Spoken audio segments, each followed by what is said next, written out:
Michael hit theaters on April 24th, 2026. A musical biopic about Michael Jackson's rise to fame is currently moonwalking toward $1 billion at the worldwide box office, with a production budget north of $165 million.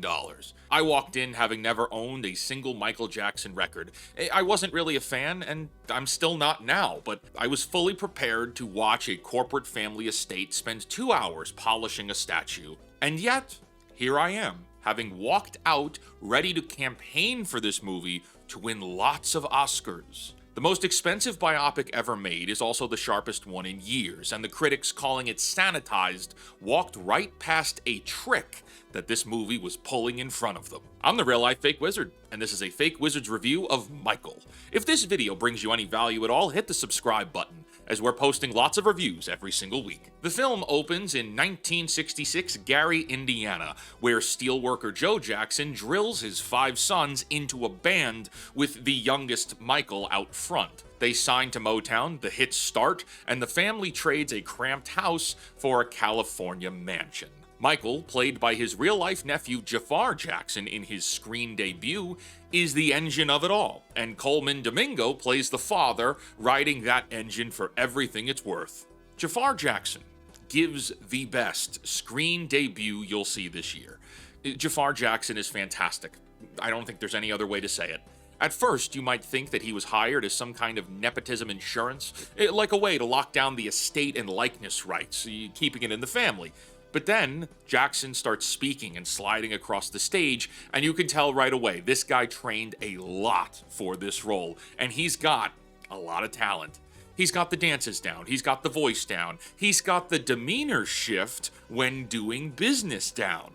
Yes, for those of you who don't know, Michael Jackson was a ruthless businessman. I was hoping we'd get to the point in his life where he bought the rights to all the Beatles music from under Paul McCartney, because that is a very interesting story. When awards season rolls around and the nominations drift towards louder or weepier work, remember that carrying a 127-minute film on pure physical charisma is the harder job, and Jaafar Jackson holds it the entire way.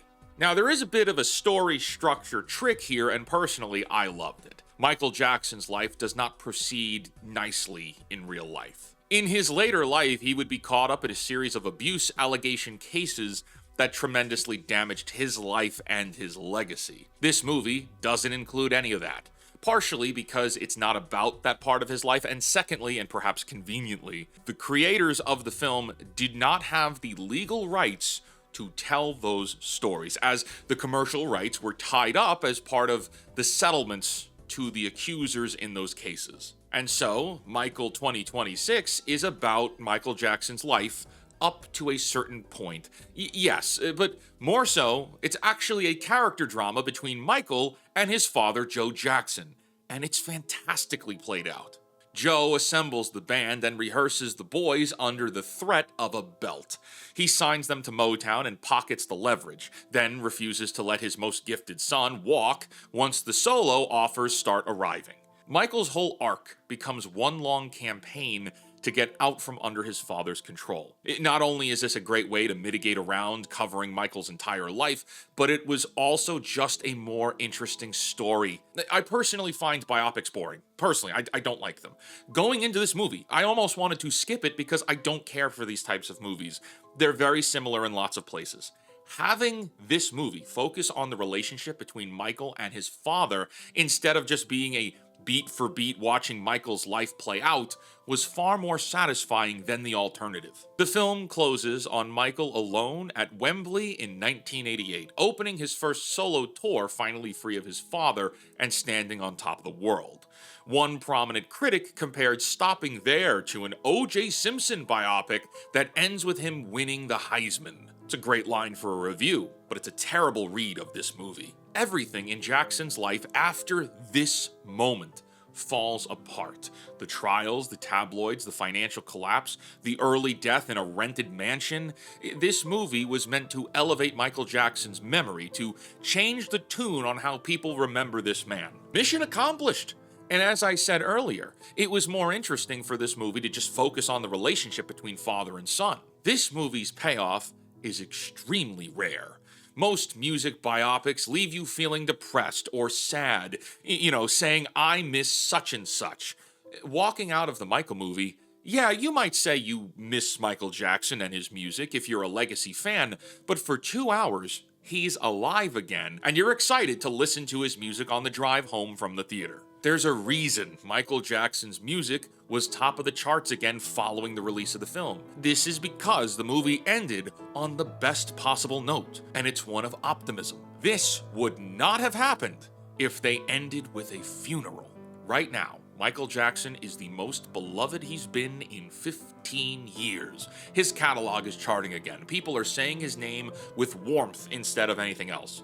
If the estate and Universal were to produce a sequel, which they are talking about now, there is only one place to go, and that's to cover everything that comes next. And what comes next is the abuse trials and Jackson's tragic death, capped by a funeral. That sequel poisons every ounce of goodwill this first film spent 2 hours earning. You want a good example? Look at Wicked. The Wicked movies were supposed to gross $1 billion each. Neither did for a series of reasons. The studio split in two what should have been a single 2-hour film. The first film got very close to $1 billion, and I'd like to imagine it would have crossed the $1 billion if it weren't for the creepy activities by the actors in the press tour. The second film made money back, sure, but it lost all the momentum the franchise needed. Why? Because it was a dragged-out, sad ending with not nearly as beloved music, and the actors involved continued being creepy and polarizing. People either saw it one time or didn't see Wicked 2 at all. Michael, on the other hand, people are seeing 3 and 4 times because it's a celebration. If you make Michael 2, and it's all the terrible things that happen next in his life, you will snuff out the excitement people have for Michael Jackson's memory again. It's taking legs for Michael 2026 to reach $1 billion. Michael 2 would have a strong opening weekend and then collapse under the pressure of a depressing story. Michael is in theaters now, and on the strength of a once-in-a-generation lead performance and a script smart enough to turn a legal handcuff into its best idea, this film earns its tier of I think you gotta see it. This is a 9 out of 10 for us here at Fake Wizards, and we're excited for this thing to make all the money it is. Have you seen Michael yet? Let us know what you think in the comments. Until next time, create, innovate, inspire others to do so as well, and seriously, cancel Disney Plus.